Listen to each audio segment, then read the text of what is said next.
ሰላም ሰላም፣ ጤና ይስጥልኝ። ውድና የተከበራችሁ የሳራ ዛናው ቻናል ተከታታዮች እንዴት ናቸው? በያላችሁበት የዓለም ዳርቻ የክርስቶስ ሰላም ብዝት ይበላችሁ። ለቻናል አዲስ የሆናችሁ ሼር፣ ላይክ፣ ሰብስክራይብ እያደረጋችሁ መቀላቀል አትርሱ። ቤተሰብ የሆናችሁ ደግሞ ስለምትከታተሉኝ አመሰግናለሁ። ይሄንን ደግሞ መልእክት ደግሞ አሁንም መልሼ ከትንሽ ሰዓት በኋላ ቪዲዮ ሰርቼ ነበር። ሁለተኛ ነው የመጣሁት። ይሄንን ደግሞ በዚህ እንትን ይሄ አዋጁን በተመለከተ የሊቃማ ፕሪንት መሳብ የምትፈልጉ ልጆች እዚህ ኮሜንት ስር ጻፉልኝ። በቀላል እኔ ያወጣሁት አሁን በኦንላይን ብዙ ሰው እንደነገርኳችሁ 400፣ 250፣ 300 ብር ጠይቀውኛል።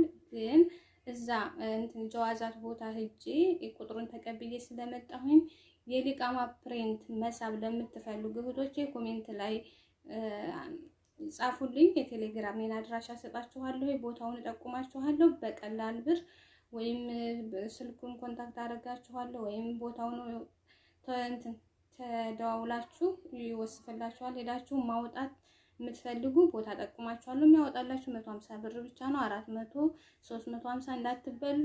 ይሄን መልእክቴን ተከታተሉኝ፣ አዳምጣችሁ ተግባራዊ አድርጉ። ኮሜንት ላይ ጻፉልኝ። እኔ ፈልጋለሁ ብላችሁ ጻፉልኝ። አድራሻዬን ሰጣችኋለሁኝ። ሄዳችሁ ማስቀጠር ትችላላችሁ። ከኔ በለጥ ደግሞ ጓደኛዬም አሁን አስገባታለሁ ስልክ መስመር ላይ ትነግራችኋለች። መልካም ቤተሰብ ወዳችኋለሁኝ። ዩቲዩብን ላይክ፣ ሼር፣ ሰብስክራይብ እያደረጋችሁ ቀጥሉ። ባይ ባይ ቤተሰብ ወዳችኋለሁ። አሁን እኔ በኦንላይን 400 ብር ነው የእንትኑን ፕሪንት የሚስቡት አይደል እንዴ ያሉኝ ማለት ነው። 400፣ 300 ነው የሊቃማሽን ፕሪንት ለመሳ ማለት ነው። ግን እኔ አሁን ትናንትና አትራፊ ናቸው። ግን ቢሄዱም እነሱም ቢሄዱም አሉ እናንተ ጥድፍ አትበሉ። ጥድፍ በመዳም ቦታ አይመቸኝም ምናምን ብላችሁ የምታስቡ ከሆነ እኔና ሳራን ጠይቁን፣ ቁጥር እንሰጣችኋለን። ፕሪንት ላይ ታስባላችሁ በ150 ብር ማለት ነው። እኛ አይጥንቀኝ ሳይኝ ትርፍ አንፈልግም እናንተ እንድትጠቀሙ እና ሌላ ጋር ልክ ሊሄድ ካላችሁ 400 ብር ይቀበሏችኋል። ምርጫ የእናንተ ነው። በአካል ደግሞ ሊሄድ ካላችሁ ስትከራከሩ 150 ብር፣ ካልተከራከራችሁ በ200 ብር ያወጡላችኋል ማለት ነው። አዎ በዛ አጋጣሚ ማንኛውንም እንትን ፕሪንት ማንኛውንም ሳይሆን እንትን የሊቃማ ፕሪንት ለመሳብ የምትፈልጉ እኛም ማናገር ትችላላችሁ። እኔንም ሆነ ለምን እኛ ጋር አለ። በዛ ኦንላይን ሆናችሁ ፎቶአችሁን የፓስፖርታችሁን ዱኩልያውን የሳባችሁበትን ብቻ በማያዝ እንትን ማስተካከል ትችላላችሁ። ግን እኔ ዝጋ አሁን ትናንትና አንደኛ በኦንላይን 400 ብር ቢከፈል አለም ትራንስፖርቱም ስትሄጂ አንቺ እኛ ስንሄድም ያወጣነውን ታውቂያለሽ አይደል? የትራንስፖርት ግን እዛም ይዞን ስለሄደ ተገቢውን ነው ትራንስፖርቱም። ግን በዚህ ትራንስፖርት ግን እኔ ብዙ ነገሮችን ነው ጨርሼ የመጣሁት። ኦንላይን እንትን ከማለት መሄድ ይሻላል ብዬ አስባለሁ፣ እንደ ሀሳብ ማለት ነው። ለምን አሁን እኔ ትናንትና ኦንላይን ያንን በ400 ብር ባስብ ሂጄ ደግሞ አሻራ ግዴታ መስጠት አለብኝ ማለት ነው። ለምንድን ነው አሻራ የምሰጠው? እንትኑ ይሄ ክስ ይኑርብኝ በአዲሱ ቅራር ማሰራት እችላለሁ አልችልም የሚለውን ፕሪንት ብቻ ስለሳብኩኝ እንትን አልልም ነበር፣ ማወቅ አልችልም። ታሪክ እዚህ ጋር ላስተካክልሽ አንድ ነገር አለ። ለምሳሌ አሁን ማዳሞቻቸው አስር ጊዜ እንዲመላለሱ የማይፈልጉ አሉ። ይሄ ነገር ከተሳካላቸው ፕሪንታቸውን ቢስቡ የፓስፖርታቸውን ፕሪንት ስበው ከዛም በኋላ ደግሞ የኢቃማቸውን ፕሪንት ኦንላይን ቢስቡ ቀጥል ምንድነው የሚሆነው? ወደ መክተበ አመል ሄደው በአንድ ምሽዋር ጨርሰው ይመለሳሉ ማለት ነው። ገባሽ እኮ? አሁን እኔ ትናንትና ያደረግነው እኛ እኮ የኔን አሁን እንደዛ ነው።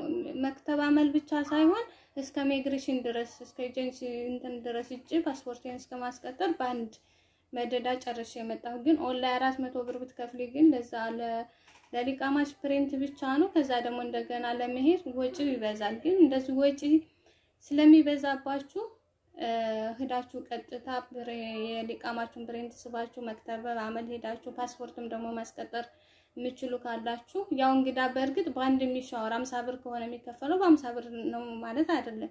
እኔ ለምሳሌ ብዙ ቦታ አንቀሳቅሶኛል። የዛን ሁላ ሂሳብ ነው የከፈልነው ማለት ነው።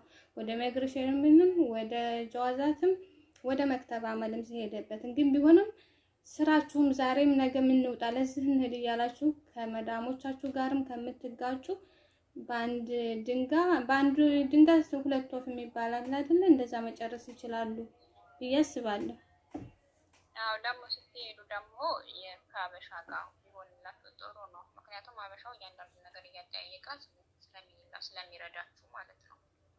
ለዛም ነው እኛ መቼም ውጭ ላይ ስንወጣ ምን ያህል እንደምንፈራ ታውቃላችሁ። በተለይ መኖሪያ ፈቃድ የሌለን ልጆች በእነሱ ባየናቸው ቁጥር በጣም ነው የምንሳቀቀው እና ያ እንዳይሆን ከሀበሻ ጋር ሄዳችሁ ጉዳያችሁን ጨርሳችሁ ተመለሱ ነው። እንግዲህ ይህን እድል ባያመልጣችሁ መልካም ነው። በተለይ ቤተሰብ ይናፈቃችሁ ብዙ ነገር ሀገር ገብታችሁ ማየት የምትፈልጉ እና ራሱ መክተበቱ ምን ያህል ወጪ እንዳለባችሁ ያንዳንዱን ሂሳብ ራሱ ካልኩሌተር አድርግቶ በአዲሱ ህግ የሀገር መንግስት ምን አለ የሚለው ራሱ ካልኩሌተር ታራም ራሱን ይሰራላት ሂሳቧን ማለት ነው እና ምን ያህል ብር እንደሚያስፈልጋችሁ ራሱ ሰርቶ ይነግራችኋል ማለት ነው። ሶሻል ሚዲያ የት ያህል እኔ 30 ሺህ ፈጀው 15 20 ሺህ ፈጀ ለሚሉት እንደ ከኖሩበት ሀገር አንጻር እና እናንተ ደግሞ የኖራችሁበት እዚያ ምድር ላይ እዚች ሀገር ስንት ዓመት የተቀመጣችሁት የሚለው ነው።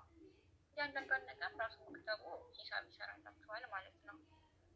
አዎ ደግሞ እንደዚህ አሁን ሚዲያውን ስታይ ደግሞ እኛ ሊቃማ ይዘን ከመዳብ ስራ አልወጣንም እያለቀስን ነው ያለ ነው ብለው የሚሉ የሆነ እንቅፋት ለመሆን የሚመስሉ አንዳንድ ኮሜንቶችም ሆነ ቪዲዮዎች እናያለን እና ስለዛስ ምን ታያለሽ?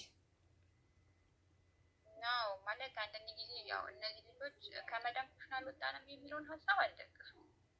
ምክንያቱም ዋናው ነገር ከፊል ምን አይነት ከፊል ነው ጥሩ ከፊል ነው የሚለውን ከፊል ነው የሚወስነው። ከመዳም ኩሽና ውስጥ አልወጣም ካለች እኮ ልጅ እኮ በነፃነት እየሰራች ነው መዳም ኩሽና ውስጥ። እኔ ለምሳሌ ሚቃም ይዤ መዳም ኩሽና ውስጥ ብሰራ አይከፋኝም። ለምን ቤተሰቦቼን በፈለኩ ሰዓት አይቼ መመጣም ከሆነ እኔ ተያዝኩ አልተያዝኩ የሚለውን ነገር ተሳቅቄ በነፃነት የምሰራ ከሆነ ስራ የትም ቦታ ሄጄ መስራት እንድችል የሚያግዘኝ ከሆነ እኔ የያዝኩት ነገር ከጥቅም ውጭ ነው ልለው አልችልም ማለት ነው። ይሄ በሰው ስሜት ለመረማመድ ይሄን እድል ለማያገኙት በርካቶች ከፊሎቻቸው ጥሩ ከሆኑ መዳም ቤት ለመስራታችሁ ምንም እንትን የሚለው ነገር የለም ማለት ነው ብዬ አስባለሁ። ጠለም ሆነን ይኸው ከአንድ ቤት እየተረጋጥን ራሱ ስንት ዓመት እንኖር የለም እኛ መቼም እኮ አሰሪዎቻችን ክፉ ባይሆኑ ኑሮ ጥለናቸው አንወጣም ነበር እና ያንን ነገር እናይበታለን። በመቀጠል ደግሞ ጎበዝ ጓደኞች የስራ አይዲ ካላቸው ልጆች ጋር ተመሳጥራችሁ ግሩፕ ኖራችሁ ግሩፕ ፈጥራችሁ አንቺ ትብሽ አንቺ ትብሽ ተባብላችሁ ግሩፓዊ ስራዎችን ብዙ ስራዎች መስራት ትችላላችሁ። የስራ አይዲ ካላቸው ልጆች ጋር አንድ ላይ ብትሆኑም ብዬ እመርጣለሁ በራሴ ማለት ከመዳም ስራ ጋር ይሄንን ስራ ማካሄዳችሁ በመጣላችሁ አይዲያ ስራ በምታውቁት መንገድ ብትሄዱበት ጥሩ ነው ብዬ አስባለሁ። እዚህ ሀገር ላይ ማለት ነው ብዙ ኢትዮጵያውያኖች ተምሳሌት የሚሆኑ ግን ግሩፕ ፈጥረው ጸባያቸው አስቸጋሪ ሳይሆን ያስቸግራል እንደየመልካችን እና ያንን አንተ ትብሳችን ትብስ ተባብለው ነው ለብዙ ደረጃ ውጤት የሚደርሱት ማለት ነው። እና ኢቃማ ስላለን ብቻ ነፃነት አለን ማለት አይደለም። ግን ቢሆንም ካለው ከዚህ ፖሊስ ያዘኝ አልያዘኝ መዳም ብሬን ቀማችኝ አልቀማችኝ ከሚለው አንጻርም ያው ጥሩ ነው እና የስራ አይዲ ካላቸው ልጆች ጋር ሼር ብትደራረጉ መልካም ነው ብዬ አስባለሁ በራሴ እይታ ማለት ነው። አዎ አለምዬ ምን አለ መሰለሽ አሁን እኛ ሊቃማ ሳናሰራ በአረብ ቤት ብንቀመጥ አሁን አብዛኛውን ሳውዲ አረቢያ ላይ በጣም ጠለብ እየመጣ ነው። ጠለብ ይመጣብኛል ብለው ከሚፈሩ ሰዎች መሀል አንዲቱ እኔ ነኝና አሁን ዛሬ 18000 ሊወስድብኝ ሁሉ ይችላል። እኔ ግን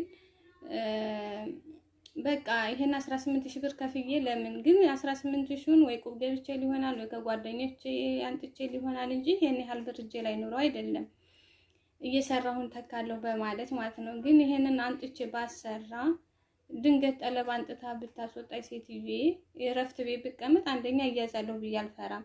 ሁለተኛ ደግሞ ሊቃማ ካለሽ እኮ በየሻይ ቤቱን ጽዳት ይሁን በየትምህርት ቤቱን በልብስ ቤትም ይሁን የተለያየ በቃ ተንቀሳቅሰሽ እኮ መፈለግ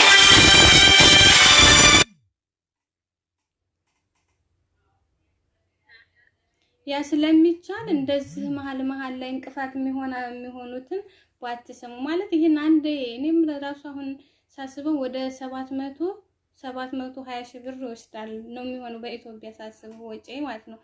ግን ያንን እጄ ላይ አይደለም። ያንን አሁን ገና ሰርቼ ከጓደኛም ከምንም አንጥቼ አሰራለሁ እየሰራሁኝ በወር ከፍላለሁ ብዬ ነው። ደግሞ ሊቃማይንን ያንንም አንጥቼ ቤት እንኳን ብቀመጥ ተሯሩጬ ስራ የማግኘቱም እድል ስላለን እንቅፋት አትሆኗቸው። እኔ ኢትዮጵያ ላይ ሊቃማ ባለመኖራችን ብዙ ያጣናቸው ነገሮች አለ። ቤተሰብ አጥተናል። ለምሳሌ እኔ እና አንቺ እናትም አባትም ያጣነው ስደት ላይ ሆነን ነው አይደለ? እናቴ ድንገት ብታርፍብኝም ግን አባቴን ሄዶ ሊቃማ ቢኖረኝ ኑሮ አባቴን ሄዶ የማየት እድል ነበረኝ። ስለሌለኝ ግን ሳላየው አርፎብኛል። አሁንም ደግሞ ኢትዮጵያ የጀመርናቸው በሰው ውክልና ሰው ኃላፊነት ሰጥተን ወይ ቤትም ይሆናል ወይ ቦታም ይሆናል ያኖርናቸው ነገሮች ይኖራሉ። በዛሬ ሰዓት እናት እንኳን ማትታመንበት ጊዜ ስላለች ያንን አስተካክለሽ በስምሽ አድርገሽ እንኳን የመንጣት እድል ይኖራል እና እንደዚህ አይነት ነገር ስላለ እንደው የማይሆን ታረቤት ላትወጡ ይሄን ያህል ብር ታውጡ ብላችሁ የማይሆን መረጃ ባትሰጡ ብዬ አስባለሁኝ። አለም እያመሰግናለሁኝ። ይሄን ይመስላል።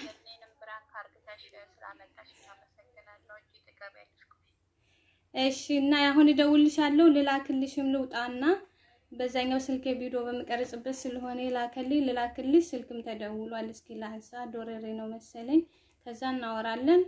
ባይ ባያቸው። ሰላምቻው ባያቸው ቤተሰቦቼ። እሺ የሳራ ዛና ዩቲዩብ ተከታታይ ስለነበረን ቆይታ እናመሰግናለን። አስተያየት ካላችሁ በኮሜንት ስራ አስቀምጡ። ላይክ ሼር ያደረጋችሁ ታችንን ሳራ አበረታቷት። መልካም ምሽት ይሆንላችሁ ወይ መልካም ጊዜ። ቻው። እሺ እናመሰግናለን። ደህና ሁኚ። ቻው ቤተሰብ። እንግዲህ የነበረን ቆይታ ይሄን ይመስላል። አመሰግናለሁኝ። ያለው መረጃ ከሷ ጋር ነው አብረን የዋልነው ትናንትና ቀን ማለት ነው። አለም የናዝሬቷ ትባላለች ለማታውቋት። ባይ